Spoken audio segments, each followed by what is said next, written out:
This is a video that will be addressing something quite a bit bigger than the title. As some of you may know, Moog, the iconic pro audio and synthesizer manufacturer, was acquired a few months ago by InMusic, and a few weeks ago, unfortunately, a huge portion of their workforce was laid off. And it's safe to say that, to me anyway, this was not a surprise. Even more unfortunately, this entire situation is a symptom of a much larger set of circumstances. And even more iconically, Moog's acquisition by InMusic and transition to overseas labor marks the end of an era where a relatively large company could design, manufacture, test, and distribute musical instruments all inside the United States. Virtually every mass-produced piece of music gear leaves the hands of the creators and is generally produced in a foreign factory where, let's be totally honest here, where nobody actually gives a shit. They will be making guitar pedals this week, and then new molds will be put in, and they will be making cat food dispensers next week. And in this process, a lot can go wrong. I would say that in my experiences, 4 times out of 5, that would be why a product you pre-ordered was delayed. And if something goes really wrong, and it becomes a dispute, or God forbid, a legal dispute, it creates a cash flow issue that can kill many, if not most of the companies that make the gear behind me or on this channel. That final step between prototype and mass-produced product can be an extremely powerless position to be in with something that you've spent years meticulously designing and investing everything into. And the reason these layoffs are such a big deal is because Moog was the last major company in the United States of America to just hire a bunch of local people and put them to work in a local building and churn out some products for musicians and synthesizer enthusiasts to buy on a global scale. And that is officially dead now. And this video is going to attempt to explain why. It's easy to say, it's because InMusic only cares about money, boo capitalism. And that's not totally untrue, but there's also a lot more to this chain of events that I think a lot of people don't realize. And I think that if a lot of my viewers knew this stuff, in some circumstances at least, it might change how they bought music products. In the last week, I talked to a handful of current and former Moog employees, all of which who were under pretty strong non-disclosure agreements, and understandably, they only wanted to speak anonymously. I initially intended to travel to Asheville, North Carolina to make this video, but not only could I not film the interviews, even being seen at a cafe talking to somebody could create problems given the NDAs, so I stayed home. Here are some pictures of the Moog factory that I would have taken identical footage of. Let's jump into this. This video is an op-ed created after having private interviews and reviewing various documents and contracts. Due to non-disclosures, gag orders, and a general lack of transparency between manufacturers, retailers, and consumers in the music production space, everything I say in this video should be considered my potentially incomplete or flawed opinion. So here's a concept that sometimes people in this space neglect. Most of this stuff in my studio is luxury items. Nearly every single product that I make music with in my videos are luxury items. Realistically, with very few exceptions, I can reproduce the sound of a Moog modular, or a Model D, or a Hydrasynth, or a TB303, or a TB303 clone on a computer for free or very close to free. But we like having and touching these tangible things, and it's inspiring to us. But at the end of the day, it is a novelty. We also like collecting things that are iconic, and when it comes to iconic synthesizers, who is higher on that tier list than Moog? The Beatles, The Doors, Pink Floyd, and so on. The sound of the Moog synthesizer is nostalgically stapled to an entire era of music and culture. It's an icon of what would eventually become electronic and eventually modern contemporary music. Wow, that innovation at that time, and then the sequence of historical cultural events that followed, is why a Moog Model D reissue cost $5,000. If you're asking why Moog thought that the reissue was worth $5,000, it was because people were buying and restoring the originals and selling them for way more than that. It's a collector's item that nobody needs, but a lot of people want. Now, if you happen to exist on the 99.9 percentile of the population that can't afford to shell out $5,000 for a reissue of a mono synth, and if for some reason you did need to recreate that tone exactly, Moog makes an app and plugin that emulates it perfectly. Now, this is not unlike Nike Air Jordans. Nike makes plenty of relatively affordable shoes that function just fine and, in my opinion anyway, have top-notch designs. But Nike Air Jordans were what Michael Jordan, one of the greatest athletes in the history of sports, wore when he led the Chicago Bulls to 3 consecutive world championships in the mid-90s. And as a Chicagoan who was a teenager at the time, they are absolutely a piece of sports and cultural history. Now, Nike and all of the other top-shelf Western shoe manufacturers have limited edition sneakers and drops, and an original pair of Jordans goes for about $30,000, and the re-releases of Jordan Retros go for thousands of dollars used. The shoe's value is ultimately defined and decided by the consumer. And of course, there is also a counterfeit shoe market that follows this economy's coattails, and guess what would happen if, I don't know, Foot Locker carried a counterfeit Nike Air Jordan? In fact, there is such a zero-tolerance policy that if you owned a resale shop and if you advertised a used Nike gym shoe on your store's social media pages, you risk having your account banned for trademark infringement. And while that absolutely nauseates me, I've also unknowingly bought counterfeit shoes before, and I was pretty pissed off. And even outside of luxury items, you'd never see a fake Xbox or iPhone for sale at Best Buy. Yet somehow the pro audio industry is apparently the one exception to this. A quick search for the Model D synthesizer on Amazon will show you 1 Moog Model D and 4 listings to the Behringer counterfeit Model D. Now, I'm sure that I'm hurting a few peepees by saying words like counterfeit and imitation because a lot of people who buy these see them as clones. The only thing that's being cloned are the front panels. The insides could not be more different. And the reason that this is one of Behringer's top-selling products of all time is the name Model D and the nearly identical panels. The Behringer Crave, for example, is a functional clone of the Moog Mother 32 that doesn't rip off the model name, user interface, or form factor. According to a retailer I spoke to, they're not exactly flying off the shelves, and the price just dropped by 25%, which tells me that they might actually be selling at a loss now. So I refer to that as a clone.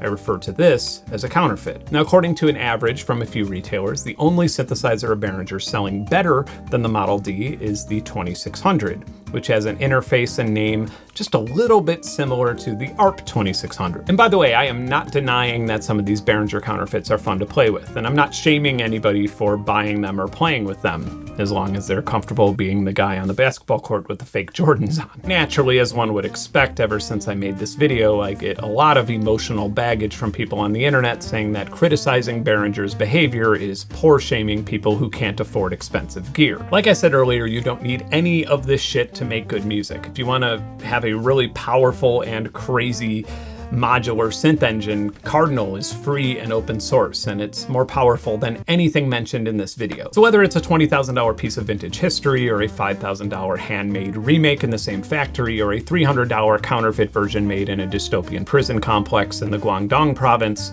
it's a novelty related to music making, not a necessity required to make music. By the way, in 2020, I made a pretty long and extensive video about some of the problems with Behringer and Music Tribe, and since then, I have more or less just ignored them on this channel. And a lot of, if not most of, the larger YouTube music production channels kind of do the same. Behringer, or the CEO using Behringer's Facebook account, cries about this publicly on Facebook every 3 to 4 weeks. Many media outlets or influencers have decided not to support us anymore because we don't pay for ads, don't provide free products for reviews, or they simply don't like us for whatever reason. All right, how about this? I am just going to address this and be completely honest and tell you how I really feel. Myself and other YouTubers in the space have been contacted directly by Behringer in the past and offered an entire roadmap of all of the things that they plan to release and offered free access to it in exchange for a review. Now, one of the reasons I've not featured any Behringer products on this channel is because the company has sued people for criticizing the company. Another good solid reason why I don't cover their products is because they fucking trademarked a journalist's name and then tried to make an anti-Semitic meme out of him. The number one reason I don't feature Behringer products on this channel is because I've already featured mutable instrument modules on a stream. I've already featured maths in a ton of videos. I did a Mother 32 video and I did a DFAM video, and making another video of your ghetto-ass counterfeit versions of those things is literally the most boring content I could make on this channel. Now, about a year before I started this channel, I paid the full retail price for this thing, and I still think it was a good value. Do you remember this? This was like the last original product that you made, Behringer. But you know what? Sure, you do you. Keep fabricating reasons and crying publicly on your official company Facebook page about it. Anyway, it seems like Behringer intends on making flea market versions of Moog's entire product line. A lot of people shrug and say that it was fair competition and that Moog lost. I disagree. In December of 2020, Behringer proudly announced that it would be cutting out small retailers and distributing exclusively through Sweetwater and Amazon for the United States market. Their public reasoning for this was that they just wanted to provide great products for the best possible prices, but I'm gonna assume that they just wanted to get a music retailer to match Amazon's lower markup, which is typically under 15%. I think that Sweetwater saw this exclusivity as a way that they could deliver a 1-2 punch combo to all the smaller retailers during the pandemic. By the way, it's worth noting that when Behringer announced their super partnership with Sweetwater, they linked to a video of the factory city in China, and in that video, they used a knockoff, unlicensed, fake version of Randy Crawford's Street Life, which is a song about being forced to live a life of desperation as a prostitute. Congratulations. If irony were a video game, Behringer just did a speed run. On top of giving Behringer and Music Tribe preferential margins, they also had to stock all of Music Tribe's products, which is pretty fucking dumb if you ask me, considering how few of their products are original and how this will be received as a hostile thing by a lot of the other business relationships in the space. And so now, when you type in Model D at Sweetwater, you will see the version from Moog, you know, the company that invented the thing. And then right there next to it, you have the counterfeit version. But the counterfeit version is getting preferential treatment from the retailer, while Moog stuff is being marked up as high as 40%. Not a lot of people know this, but oddly enough, Sweetwater is also a third-party seller on Amazon and Reverb under the name Gear Nuts, which further decreases the profit margin by adding yet another retailer. And those markups are adjacent to MAP policies, or minimum advertised price, which are part of most of these retailer agreements. It means that if it costs $2,000 in parts, development, and labor to hand make a Model D in Asheville,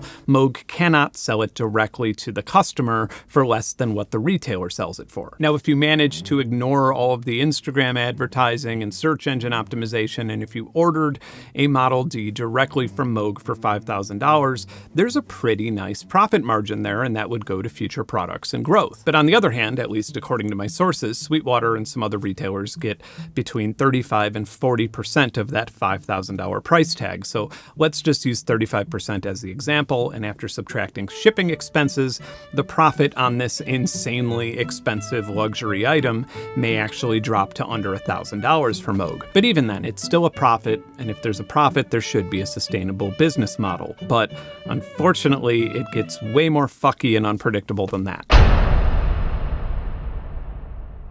All right, admittedly, all of this talk about a Moog Model D kind of makes me want to go get one, but $5,000 is a lot of money to spend. Wait a minute, what's this? 0% financing for 48 months? What? How is this even possible? Interest rates are absolutely crazy right now. But if this is a real deal, then I might as well go all out here and get some original Moog modular stuff. Ooh, Modell is also going out of business. I wonder if I could pick up some of their stuff too. Nice. This is almost too good to be true. Okay, now that I think of it, if you were able to buy a ton of something that held its value for 4 years at 0% interest, you'd probably be able to just fill your garage with gear and hedge inflation. So, okay then, let's finance 100 Behringer Model Ds for 48 months. Wait, this isn't the same deal. Oh, fuck that. To the consumer, 0% financing looks like a super generous offer from the retailer. In Sweetwater's case, it's co-op financing, and the manufacturers are subsidizing and paying for your free interest. The rates themselves are private information, and I unfortunately cannot share them on this channel publicly, but I can tell you that they're not low, and there seems to be a sort of moving goalpost of how much Sweetwater pays into this co-op financing. Now, I do need to mention that with Sweetwater and any other music retailer, co-op financing is entirely optional and no manufacturer is forced to use it. I asked the owner of a small pedal company what would happen if you declined co-op financing with Sweetwater, and they laughed out loud and said, "Good luck." There seems to be a lot of good and bad with Sweetwater, as there seems to be with almost any corporate organization. They've supported a lot of nonprofit organizations and are genuinely considered a huge positive staple in Fort Wayne, Indiana. Most of the employees that I know personally seem to be happy and feel respected by the company. But anyway, not too long ago they were bought out by a large private equity group, and in the last year imports of music-making products are way down. I hate predicting layoffs. There's going to be layoffs. Now, Behringer and the parent company Music Tribe tries really hard to make themselves look like an impenetrable conglomerate, but they tried to give themselves a target valuation of $2 billion, and JP Morgan Chase were like, a few months ago, Behringer also laid off their entire research and development department. They also don't make a profit. Do you know how I know that? It's because they constantly brag about it in an attempt to look like a charity. And by the way, to those real human beings with lives that were affected by being laid off, I am really sorry that that happened to you. That really sucks. Surely you, of all people, understand how hard it is to take your former employer seriously. And then Moog's statement earlier this year when InMusic acquired them was, in my humble opinion, misleading. Nobody should have to learn that they might get fired soon from this asshole. If there's a takeaway to be had here, it would be me strongly suggesting that if a music gear retailer is carrying a blatant knockoff or counterfeit clone of a product that you are also currently selling, it might be time to stop giving them over a third of every dollar you make. I would be inclined to think that if Moog, Korg, and maybe Arturia drew the line on an ultimatum when Behringer announced the Superpartnership, there would have been no question of who Sweetwater or Amazon would have sided with. I have this nagging conspiracy in my head that these two gigantic retailers are in this whole business thing to make money. And if you're a customer who is financing music gear, stop fucking financing music gear. Unless you're like a professional reseller or something, there's no circumstances where it's a good idea to finance a luxury item, even at 0%, because there is no such thing as 0% financing. All that means is that the price could come down and still make a profit. And stop using your speakerphones in public. If you learned anything today, or if you enjoyed this video, subscribe to my channel. And if you want more content like this to exist, consider joining my Patreon. This channel, as you've probably heard me say already, is a nonprofit organization. So let's pour one out for the last great American synth company to just have a good idea and hire a bunch of local people and make it by hand with love.